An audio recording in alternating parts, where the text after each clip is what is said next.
Hi everyone, this is Mindy Eggen for Tailored Expressions, and today I'm here to share some inspiration with the Sweater Weather Kit, and this card is actually inspired by one of the sentiments in this kit. Even though this is a Christmas in July card making kit, I thought this would be a fun spin on an idea for it. So I will quickly walk through the products in this set. We have the Sweater Weather stencil, the dotted snowfall background, sweater sayings, Sweater Weather Clear Stamp and Die Combo, Foil It Sweater Weather panels. And now some of these are included in the kit and some of these are available a la carte.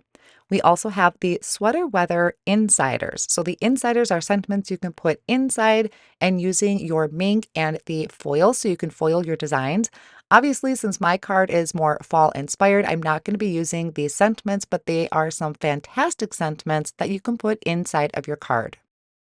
There are also some envelope seals, which are some of my favorite, but those are available a la carte and they are really cute. Also gives you a jump start and an idea to create your Christmas sweaters. Now, out of all of this, I'm going to be using the stencil, the sentiment, the clear stamp and die, and also the coordinating die for the sweater. Additional products I'll be using is the A2 layer stacklets, A2 postage stamp stacklets, and the plaid background. For inks, I have chocolate truffle, buttercream frosting, mulled wine, jalapeno, and honey. Additional supplies that I'll be using are the blending brushes. For cardstock, I'm going to be using toffee, mulled wine, and sugar cube. For adhesive, I have some Post-it tape, I have my repositionable tape, my foam strips. I'm also going to be using my ink stand for my ink pads, my tape runner, and also the clean sweep tool. And last but not least are my trusty tweezers. To start out my project, I have a piece of sugar cube cardstock cut to 6 by 6 that I put repositionable tape on the back and secured that down to my glass mat. Now I'm going to start with stencil 1. All of the stencils are labeled down in the bottom right-hand corner, so I have that so it's in the right direction. And then I'm going to take some teal tape and add that to my stencil to hold that down to the work surface. I am definitely a fall girl and I really wanted to create these fall sweaters. Starting with the color honey, you could definitely change up the different sweaters on this stencil, the 4 different sweaters that the stencil is going to create by using some mini blending brushes. So each one would be a different color, but I'm going to use just one color per stencil. Once all the open areas are filled with color, I'm going to remove the teal tape and peel back the first layer of the stencil. Then I'll place the second layer down, making sure that that's always down in the bottom right-hand corner, again, securing that in place with my teal tape. The next color I'm going to use is jalapeno, again, using my blending brush, picking up some of that ink, and I like to just dab off on my work surface there so I don't come in too strong with my color. Blend in all of those open areas of the stencil. Then I'll remove this layer and bring in layer 3 of the stencil. After I remove each layer of the stencil, I do go around the outer edges to kind of clean up any of the excess ink so I don't transfer that to my blending brushes or onto the open areas of the stencil. I want to make sure I'm keeping true to the color that I'm using. Now my next color here for the third layer of the stencil is going to be mulled wine. These are all very rich colors to me, very true to fall, although I could see the jalapeno and mulled wine being more towards Christmas if you wanted to turn these into the Christmas cards. So this is the last layer of the stencil and my last color, so I can go ahead and remove this stencil, and this is going to give me 4 different sweater designs.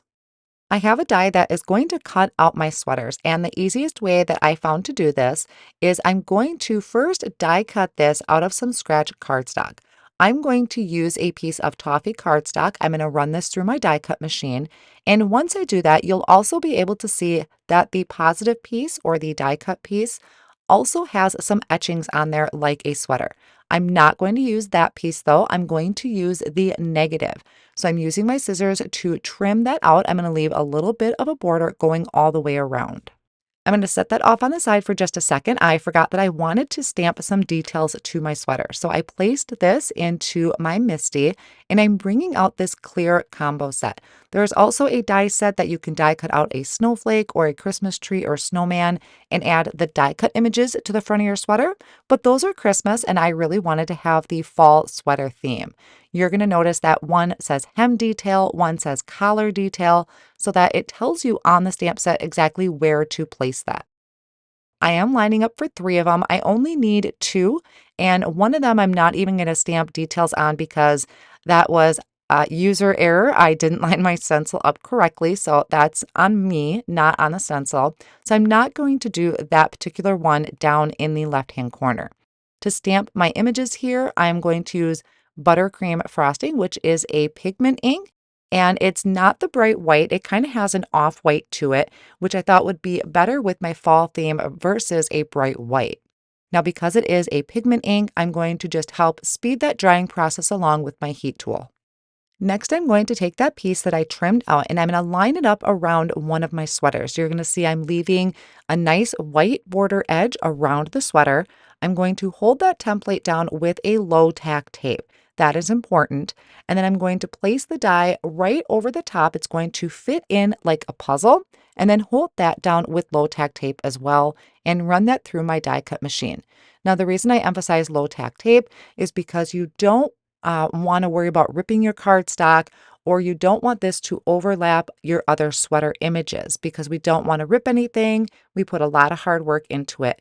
So that's going to help save your sweaters. So I will repeat that same steps where I'm lining up the template, lining up the die in there so it'll fit in like a puzzle piece, and then run that through so I have all 3 sweaters die cut out. I'm only going to use 2 today, so one of them I'll just save for a future project or tag. Now for the background, I am using the plaid background. I placed it down on the bottom of my Misty tool to pick it up with the door of the Misty, and then I put repositionable tape on the back of my toffee cardstock that is cut to 4¼ by 5½. I placed that over my background stamp and then picked the cardstock up with the back of the Misty so it's in perfect placement. I'm going to ink up my plaid background with the buttercream frosting pigment ink, and I will actually stamp this twice. I plan on using this entire panel, so I want to make sure I have good coverage everywhere, and if I need to, I can just re-stamp it wherever I feel like I was missing some of the ink. To clean my background stamp, I am going to start by using a baby wipe. So I'm going to get off most of that pigment ink with the baby wipe, and it's going to end up pooling up some of that liquid in between the plaid areas. To clean that up, I'm going to use my Tailored Expressions Clean Sweep tool. Since I had my Misty tool out, I'm going to go ahead and stamp my sentiment. And for this, I am using the sentiment that says it's sweater weather, which is what inspired my card project today because I'm a huge fan of fall and a huge fan of sweaters in the fall. I actually have some sweaters that kind of look like the ones that I created. So I'm stamping this onto sugar cube cardstock using chocolate truffle ink. I'll use the coordinating die for the sentiment, line that up, hold that down with the Post-it tape, and run that through my die cut machine. Now I am going to speed up the drying process once again for my background. Since this is a lot of pigment ink, it takes a little while to dry otherwise, so I'm using my heat tool. And then I'm going to take an A2 stacklet and die cut this panel. Now I'm going to save both the positive and the negative piece. I picked out this particular size that's going to match the postage that I die cut out of mulled wine cardstock. When I was die cutting out or lining up that A2 stacklets die, I made sure that it kept a pretty even margin going around the outer edges. And then I took a tape runner and I'm going to add that to the back of that negative piece, place that on top of a side folding card base created from toffee cardstock. Then I'm taking some foam strips, adding them to the back of that mulled wine cardstock that I die cut using the A2 postage stamp stacklets, and place that over the top.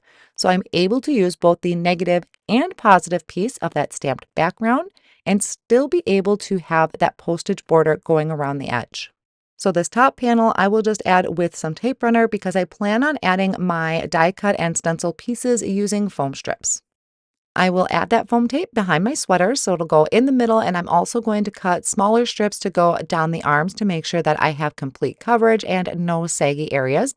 Just trimming that down with my scissors and then just kind of placing it there for right now so I can get an idea of how everything is going to fit on the front of the card. Then I can remove the backing of that foam tape, starting with the sweater on the top, kind of have that at an angle.